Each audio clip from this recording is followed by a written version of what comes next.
Hello, bravs. We're back with more The Bürgermeister's Daughter. Let us turn back to the pages. Chapter 4, bruv. Chapter 4.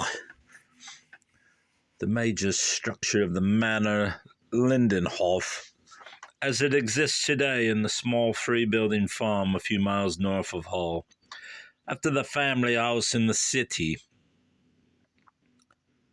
Lindenhof was the major piece of fixed joint property in the Bushler family inheritance.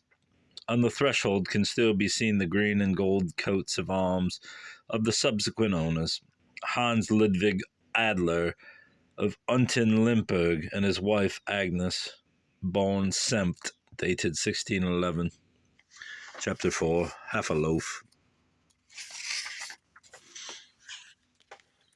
In the overlapping worlds of 16th century politics and religion, the 1520s were a decade of new protests, failed negotiations, and discouraging prospects for peace and unity in the Holy Roman Empire.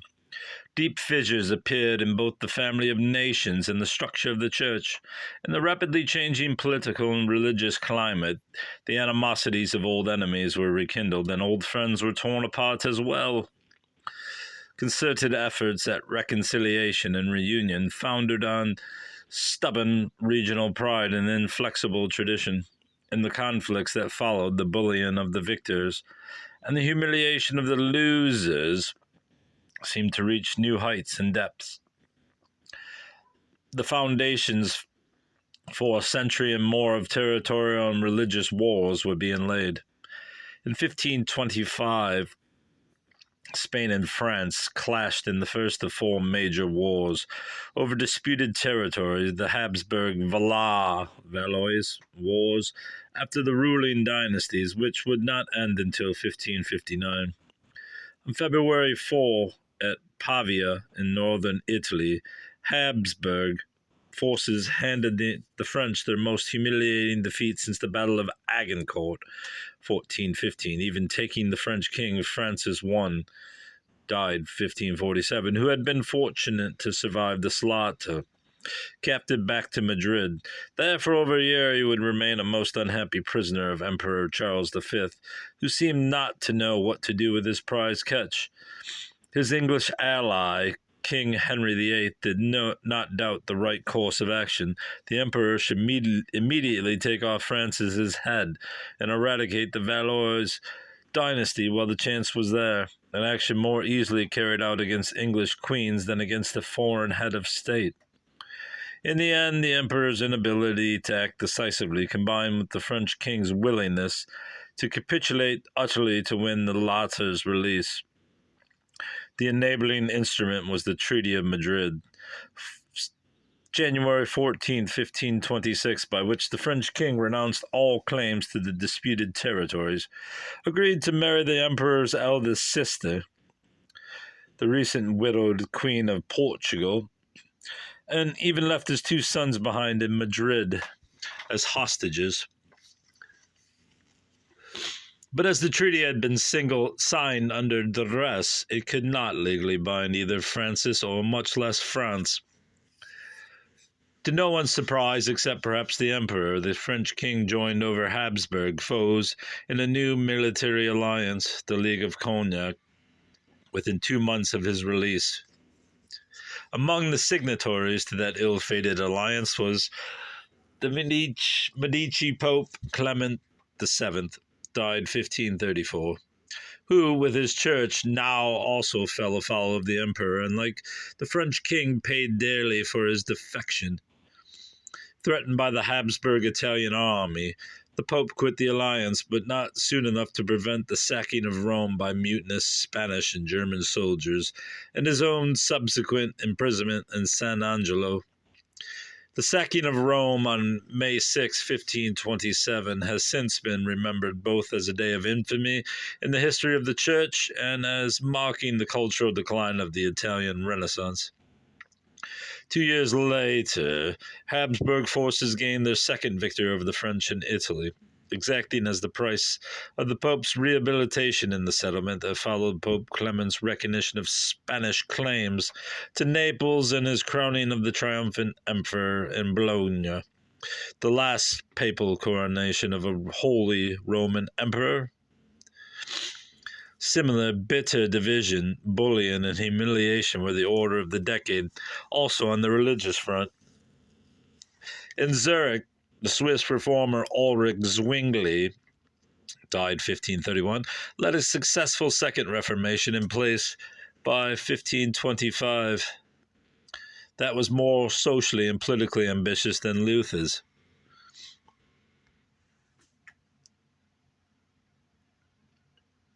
Where was I? The result was a new, powerful, competing Protestant confession in the South, which would eventually evolve into Reformed Protestantism and embrace both the Calvinist and Zwinglian churches, contemplating a powerful alliance between German and Swiss Protestants. Landgrave Philip of Hesse, with the Elector of Saxony, political and military leader of the German Lutherans, brought Zwingli and Luther together in his castle in Marburg for the first 4 days of October 1529. His hope had been that the two might thrash out their theological differences quickly and create a doctrine statement around which the two churches in the two lands could unite. Not only did the two great reformers fail to agree on fundamental doctrine, but each departed the colloquy more bigoted than ever and the lifelong enemy of the other. By 1530, Lutherans and Zwinglians had their own confessions of faith, the Augsburg Confession and the Tetrapolitan Confession, respectively, and their own military alliances, the Smalkaldic League for the Lutherans, the Union of Swiss Protestant Cantons for the Zwinglians. Zwinglianism was not the only Protestant confession the Swiss created. The first Protestant sect was born there as well. A splinter of Zwingli's reform, its critics called Anabaptism. It had hardly appeared when Zurich's authorities declared it a capital crime, March 1525, as the emperor would also later do, twice in fact, in 1528 and 1529. Anabaptists were biblical literalists and pacifists who rejected Zwingli's reform because of what they considered to be its slow pace and conservatism. The persecutors identified the movement with its rejection of infant baptism. Anabaptism means rebaptism, and acceptance of only adult baptism, a point of view deemed to be both treasonable and heretical. That was because the centuries-old rite of infant baptism had been Christendom's way of welcoming a new generation into the community of Christians and citizens, a pledge to rear and teach the young from infancy the civic virtues and religious truths of the society in which they were born. For Catholics, Lutherans, and Zwinglians alike, the baptism of infants remained an essential part of the ecclesiastical and social order. Zurich gave Anabaptists 1 week to submit their children for baptism or face summary execution. What? Or exile. At Zurich's reform movement split into orthodox and heretical camps, the 13 cantons or states of the Swiss Confederacy also divided along confessional lines and armed for war.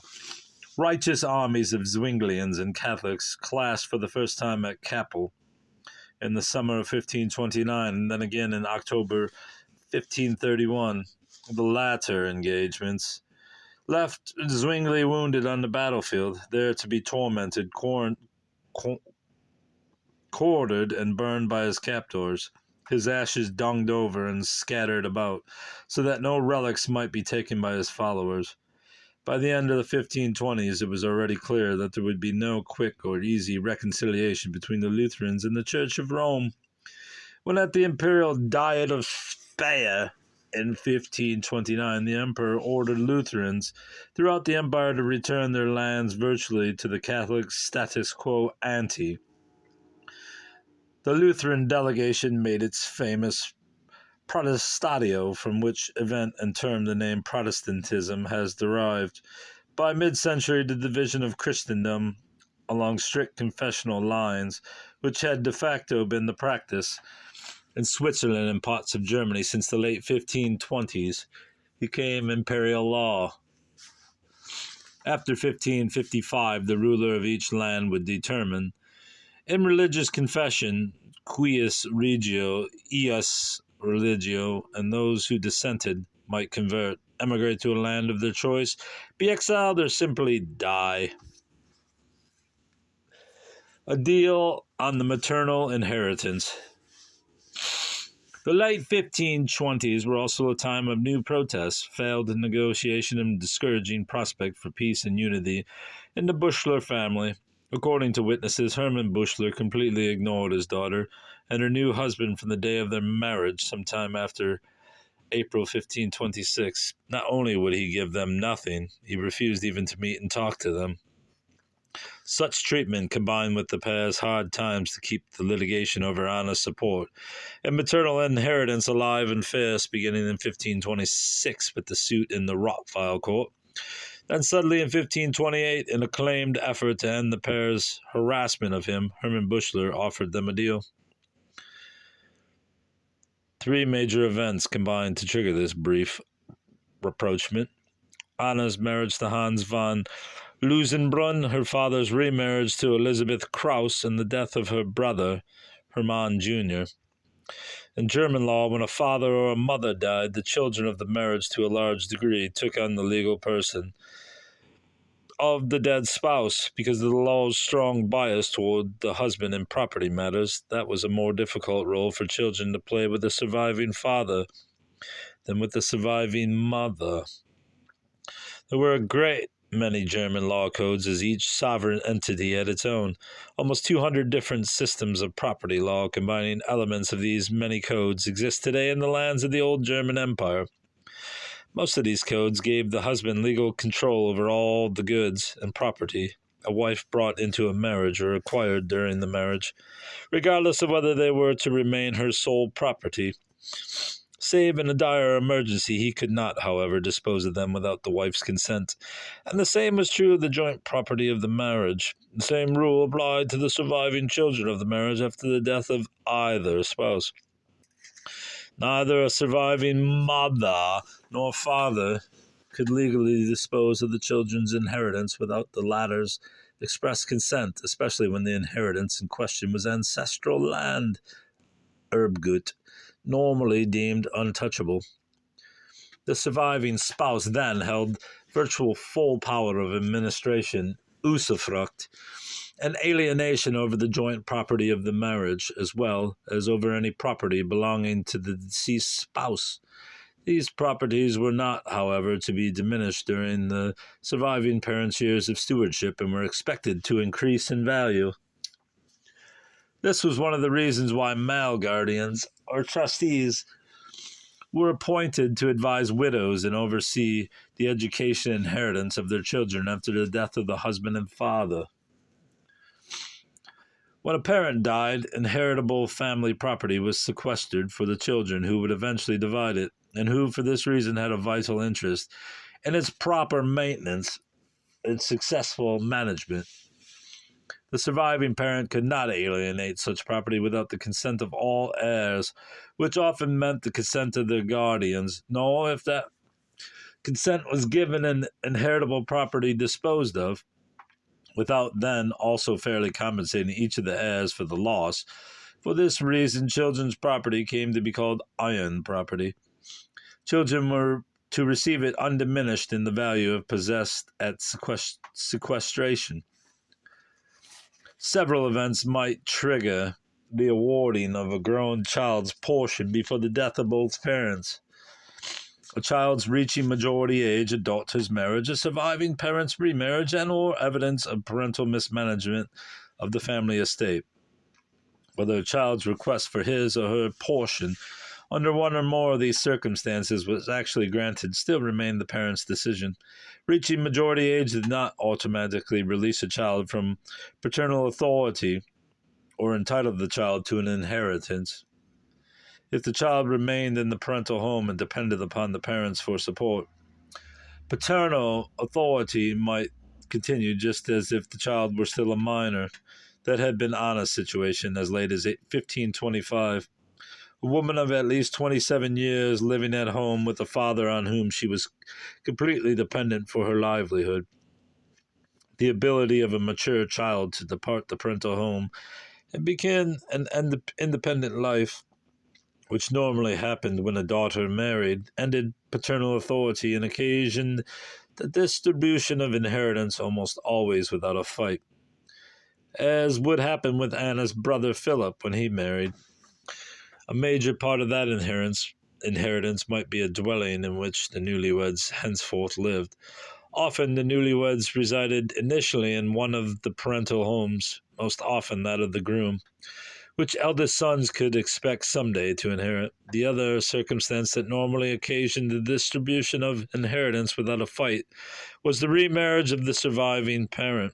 Remarriage could occasion a change in the living conditions of surviving minor children. Those of remarried widowers normally staying with the new family, while the children of remarried widows might move in with the deceased father's nearest male relative, who was also likely to be the legal guardian. Two of the above events occurred in the Büchler family between 1526, when Anna, having departed home, married Hans von Lusenbrunn in 1528, when her father, staying put in his great house in Hall, married Elizabeth Krauss. It was the death of her brother Hermann Jr., apparently also in 1528, that now moved Anna to demand a full settlement of her maternal inheritance, and a slice of her deceased brother's share of it as well. She and her husband acted with a sense of urgency at the time for two reasons. They had outstanding debts, mostly her husband's, of almost 800 gulden, and they had reason to believe that her father was illegally rearranging family property and wealth to favor her brother Philip and to disinherit her. Anna and her siblings were accused of assured of the share of the maternal and joint family inheritance, not only by statute. There also existed a prenuptial agreement, or marriage contract, as it was then called, between her father and mother. Agreement between the two families on the conditions of a marriage was commonplace at all levels of urban society and of great importance. I lost my place. And of great importance to well-endowed families like the Büchlers, who had gotten rich as wine merchants, and among the nobility from whose ranks in Rothenburg Anna Hornberger had come. At the time of their marriage in 1495, Hermann Büchler and Anna Hornberger carefully defined the distribution of property in the event of their deaths. Such contracts carried great weight and could significantly supplement or alter statutory law. A contract breaks the law of a land. Geidensbrecht, as a popular saying put it. The agreement signed by Anna's parents placed clear conditions and limits on the disposition of maternal and joint marital property by either surviving spouse. It would become Anna's major weapon in her fight for her fair share of the family estate, first with her father, and then, after his death, with her siblings. According to the marriage contract, a complete inventory of all family property would be made upon the death of either spouse. That inventory was to restate what each party had originally brought to the marriage and specify what the two together had acquired thereafter, thus carefully defining maternal, paternal, and joint family property. When Hermann Büchler married Anna Hornberger in 1495, she presented as her dowry Heiratsgut, all her property and fixtures, as a return gift to her Weiterlegung. He pledged 3,000 gulden, which his mother guaranteed. On their wedding day, he also gave her a bridegroom gift, Morgengab, of 400 gulden, all intended for her support should she become widowed. If Hermann Büchler predeceased Anna Hornberger, she had the right to occupy and enjoy their collective property and possessions conjointly with any children born of the union for as long as she remained a widow. From that wealth she would support herself and raise the children, and as they came to age, award each a fair share of the family estate, maternal, paternal, and joint. Should, however, the widow take a new husband, or for any reason choose not to be with her minor children, who in some circumstances normally became the wards of the paternal family, she could take with her into her new husband's household only the 400 gulden bridegroom's gift and her own personal items. In addition, she would receive a third of the joint family property if the union produced only one child, and an equal child share if there were more than one. Should Anna Hornberger predecease Herman Buschler, as the case would be, it was his charge to manage the property faithfully on the children's behalf, and apportion each child according to the will of both families when the time was right, the remainder being sequestered for the children. Should he remarry, he could award his second wife a marriage portion no greater than 1,000 gulden of his own property, should he predecease her and there be children from the second marriage. The surviving wife would keep the marriage portion and whatever she originally brought to the marriage, sharing both with the children as she saw fit. Any surviving children from Hermann Buschler's first marriage would at this time also receive any undistributed maternal inheritance from that marriage. As for the conveyance of paternal and joint inheritance to the offspring of Hermann Buschler from any and all of his possible marriages, his children were to share and share alike, no one child, regardless of birth order, receiving any more than another. This particular clause in the contract was designed more to protect the children of the first marriage than to foreclose altogether biased inheritance strategies that might keep the greater part of a family's land and property intact, as would happen with the Buschlers. Regardless of the surviving spouse, the marriage contract of 1495 empowered the nearest relatives, on behalf of the children, to monitor and evaluate annually the management of the family estate. The contract carried a special instruction to Hermann Buschler. He was to secure honorably for his bride and their children his promised marriage portion and bridegroom's gift, which would appear to have created the tidy 3,400 gulden maternal estate to support Anna Hornberger in her widowhood. Should he predecease her, and to provide an adequate stake for any children they might have, should she also predecease them. What Anna actually received in maternal inheritance of 1528 fell well short of the above theoretical share, 3,400 gulden, divided equally among the four then apparently surviving children, namely Anna, her brothers, Philip and Bonaventure, and her sister Agatha. The agreement reached with her father gave the Lusenbruns only 397 gulden in two equal payments, and strictly on the condition that they solemnly promised never to ask for anything else again.